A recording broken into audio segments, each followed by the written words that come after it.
Imagine walking through the wilds of Australia and stumbling upon a curious trail of small, cube-shaped objects on the ground. No, it's not a human-made structure or a geological oddity.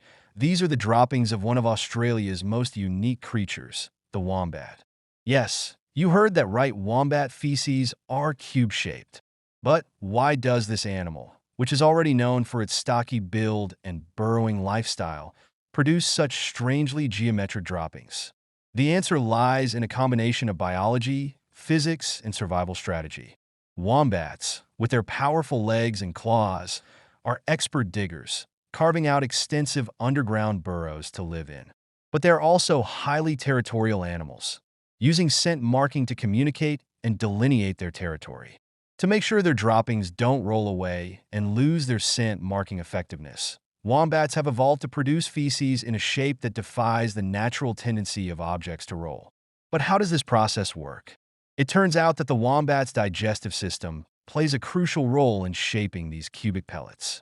The walls of the wombat's intestines have varying elasticity, which causes the feces to take on a square shape as they move through the final stages of digestion.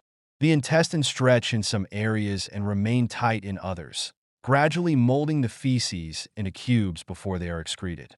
This process, which may sound bizarre, is actually a highly effective strategy for keeping their territory well marked. This remarkable adaptation isn't just a quirky fact, it's a window into the wonders of evolution and natural selection. The unique shape of wombat droppings not only helps these animals maintain their territories, but also sparks curiosity and wonder among scientists and animal lovers alike. It's yet another example of how animals have developed incredible and sometimes surprising solutions to survive and thrive in their environments. So, the next time you hear someone talking about wombats, you can amaze them with the story of their cube-shaped feces, a fascinating example of nature's ingenuity at work. For more intriguing animal facts and the surprising adaptations that help them survive, be sure to like, share, and subscribe to my channel.